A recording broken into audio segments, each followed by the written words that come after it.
Like کریں، subscribe کیجیے، bell icon کو دبائیں تاکہ ہماری ویڈیو سب سے پہلے آپ کے پاس پہنچ سکے۔ آپ جانتے ہیں بلکہ آج کل میری قوم کی بیٹیاں تو مسلمان لڑکوں کو چھوڑ کر غیر مسلم لڑکوں کے ساتھ آنکھیں لڑا رہی ہے۔ پچھلے دنوں ایک عورت ناسک سے آئی، اس کے 2-3 بچے تھے، رو رہی تھی۔ کیوں رو رہی تھی پتہ ہے؟ ایک غیر مسلم لڑکے کے ساتھ بھاگ گئی تھی، اس نے 3 بچے پیدا کیے، چھوڑ کر کے بھاگ گیا۔ آج اس کا کوئی پرسان حال نہیں۔ بھاگنے والی بیٹی کی عزت نہ سسرال میں ہوتی ہے نہ میکے میں ہوتی ہے، اس لیے عزت سے شادی کرو۔ اور ماں باپ سے بھی عرض کرتا ہوں کہ ماں باپ اپنی بیٹی کی شادی جلدی کریں۔ لوگ مال دیکھ رہے ہیں، مالدار رشتہ آئے گا تو نکاح کریں گے، اپنی برادری کا آئے گا تو نکاح کریں گے۔ میں ہاتھ جوڑ کے کہتا ہوں، اسلام میں برادریوں کا کوئی تصور نہیں ہے۔ برادریاں صرف پہچان کے لیے ہے۔ اگر دیندار نیک رشتہ آپ کو مل جائے تو برادری نہ دیکھو، کیونکہ ہر برادری کا خون ایک ہے۔ صرف نیک دیکھو، مسلمان دیکھو۔ توڑ دو یہ دیواریں اجنبیت کی، تعصب کی دیواریں توڑ دو۔ میں پوچھتا ہوں، نبی کے خاندان سے بہتر کس کا خاندان ہو سکتا تھا؟ لیکن امام حسین نے ایک اس لڑکی سے شادی کی جو ایران کے بادشاہ کی بیٹی تھی، اور اسے کنیز بنا کر کے لایا گیا۔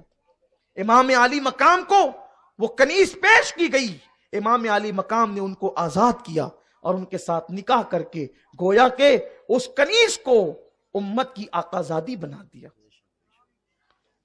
اس لیے اپنی بیٹیوں کو زیادہ دن تک گھروں میں نہ رکھو، اچھا رشتہ نیک دیندار گھرانے کا دے دو، اور آج سے شروعات ہوگی تو پھر آنے والے دنوں میں یہ سب چیزیں ختم ہوگی۔ ارے تیری بیٹی کسی کافر کے ساتھ بھاگنے سے تو اچھا تھا کہ تو کسی مسلمان کے ساتھ بیاہ دیتا عزت کے ساتھ۔ لوگ اتنا ہی تو کہتے ہیں کہ کہاں دے دیا، لیکن تیری بیٹی کی آبرو تو بچتی، عزت تو بچتی۔ عزت کے ساتھ تو تیری بیٹی تیرے گھر آتی تو سماج میں عزت کے ساتھ سر اٹھا کر کے جیتا۔ میرے پیارے آقا صلی اللہ علیہ وسلم کے دیوانوں، درجنوں مثالیں آپ کو ملے گی قرون اولیٰ میں، صحابہ کی زندگیوں میں۔ بہت سارے حبشی صحابہ کو مدینہ منورہ کے مدنی صحابہ نے اپنی بیٹیاں دے دی۔ کیوں؟ اس لیے کہ اسلام کیا ہے؟ ہمارا خون ایک ہے، ہمارا نبی ایک ہے، ہمارا خدا ایک ہے، ہمارا رسول ایک ہے، ہمارا قرآن ایک ہے۔ ان اکرمکم عند اللہ اتقاکم، تم میں عزت والا وہ ہے جو اللہ سے ڈرنے والا ہے۔ میرے پیارے آقا صلی اللہ علیہ وسلم کے دیوانوں، حضور علیہ السلام فرماتے ہیں کہ جب تمہارا بیٹا یا تمہاری بیٹی بالغ ہو جائے تو اس کے نکاح کرنے میں جلدی کرو، شادی کرنے میں جلدی کرو، تاخیر مت کرو۔ بیٹی کے بالغ ہونے کے بعد جو باپ اور ماں نکاح کرنے میں تاخیر کرتے ہیں، پھر بیٹا بیٹی جو گناہ کرتے ہیں، اس کا وبال اس کے ماں باپ کے سر پر بھی آتا ہے۔ اس لیے لوگوں، اپنی اصلاح کرو، اپنے آپ کو چینج کرو، تبدیل کرو، تو قوم کی بیٹیاں جو لڑکوں کے ساتھ افیئر کر رہی ہے، جلدی مچاتی ہے وہ شادی میں۔ لیکن اسلام کا طریقہ یہ ہے کہ بیٹی کے لیے ماں باپ رشتہ تلاش کرتے ہیں۔ کیوں ماں باپ رشتہ تلاش کرتے ہیں؟ اس لیے کہ ماں باپ اپنے تجربات کی روشنی میں رشتہ تلاش کرتے ہیں۔ اور یاد رکھنا، جو نکاح ماں باپ کی خوشی کے ساتھ ہوتا ہے اس میں اللہ تبارک و تعالی برکتوں کا نزول کرتا ہے، اور جو رشتے ہم خود ڈھونڈنے نکلتے ہیں اس میں برکت نہیں ہوتی۔ اس لیے اپنے اعمال کی اصلاح کریں، اور نوجوان پاک دامنی اختیار کریں، کیونکہ ایک دن آپ نے باپ بننا ہے۔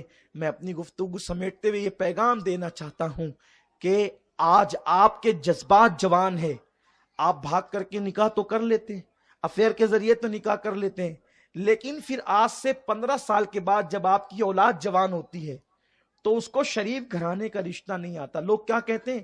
اس کے ماں باپ تو بھگوڑے تھے، انہوں نے تو بھاگ کر شادی کی تھی۔ تو اچھے خاندان کے لوگ آپ کی بیٹا بیٹی کو قبول کرنے تیار نہیں ہوتے، تو گویا کہ آپ کی چند دن کی خوشیوں کی وجہ سے آپ کی اولاد کا مستقبل تباہ اور برباد ہو جاتا ہے۔ اس لیے اپنی اولاد کے مستقبل کو تباہ کرنے کے لیے اے ظالم ماں باپ،